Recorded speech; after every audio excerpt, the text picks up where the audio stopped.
Mail आया। उसमें से आप में से एक सज्जन ने यह प्रश्न किया कि महाराज जी, दैनिक कार्य ग्रस्त जीवन में रहते हुए जो पाप हमें लगते हैं, वाकई में यह पाप हैं और इनके मुक्ति का मार्ग क्या है? इसका कुछ निवारण बताएं। तो आज का विषय भी यही है। जैसे कि हम लोग जब चूल्हा जलाते हैं तो चूल्हा जलाते वक्त चूल्हे में चींटियां, अनेक कीटाणु जो है वह भस्म हो जाते हैं। चूल्हे के लिए जो उपले या लकड़ियां यूज करते हैं, उससे भी बहुत सारे कीटाणुओं की मृत्यु हो जाती है। गांव में जहां पर मिट्टी का घड़ा या पीतल का घड़ा रखा जाता है, उससे भी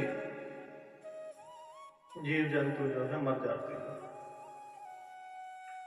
जो चावल है उसको निकालने के लिए धान लिया जाता है और उसकी कुटाई की जाती है, उसमें भी कीटाणु जो है मर जाते हैं। उसी प्रकार से जब हम तेल निकालते हैं सरसों का या किसी चीज का, कोल्हू में डालते हैं, उससे भी कीटाणुओं की मृत्यु होती है। जो हम जल ग्रहण करते हैं उनसे भी। तो क्या महाराज जी, इन पापों से मुक्ति का मार्ग क्या है? जानते हैं, यह पाप दैनिक कार्य में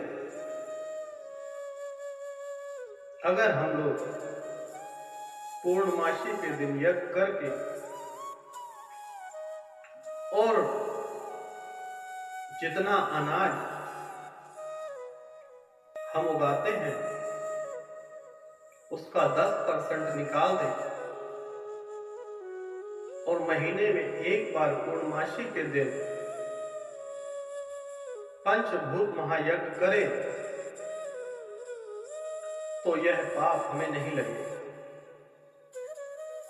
जानते हैं इसका रहस्य? जब भी हम यज्ञ करते हैं तो सभी देवताओं का आह्वान करते हैं, क्योंकि हम पंच तत्व से मिले हुए हैं।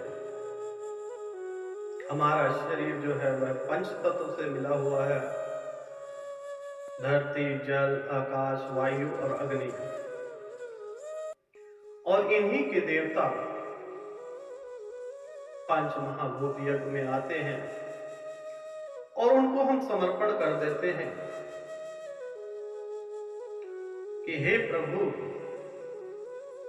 तुझको सब कुछ सौंप के काल आगे है मेरा। जब आपने सब कुछ समर्पण कर दिया तो दुख काहे का होगा, पाप काहे? जब आपने दशमंत निकाल दिया, संतों के साथ भोजन करने लगे, तो आपको यह पाप नहीं लगे। आप इन पापों से मुक्त हो सकते हैं। जब यज्ञ किया जाता है तो पंच देवताओं को आह्वान करके कि हे प्रभु, जो कुछ है मेरा तुझको सौंप करे, काल आगे है मेरा। तो देवताओं पे जब हम समर्पण कर देते हैं तो वह पाप नहीं लगेगा। दशमंत निकालें, लंगर करें और अमावस पूर्णमासी के दिन पंच महाभूत यज्ञ करेंगे, तो आपके घर में सुख, शांति, समृद्धि का वास होगा और किसी प्रकार के पापों से, सभी प्रकार के पापों से आप मुक्त हो जाएंगे। यज्ञ करने से देवता भी खुश होते हैं, आत्मा प्रसन्न होती है, क्योंकि आपके अंदर जो है वह 5 देव विराजमान हैं। धरती, जल, आकाश, वायु, अग्नि, यही तो देव हैं जो आपको मुक्ति के मार्ग पर भी ले जाएंगे और इस संसार में अनेकों खुशियां प्राप्त होंगी। रोइए मत, हमेशा खुश रहिए।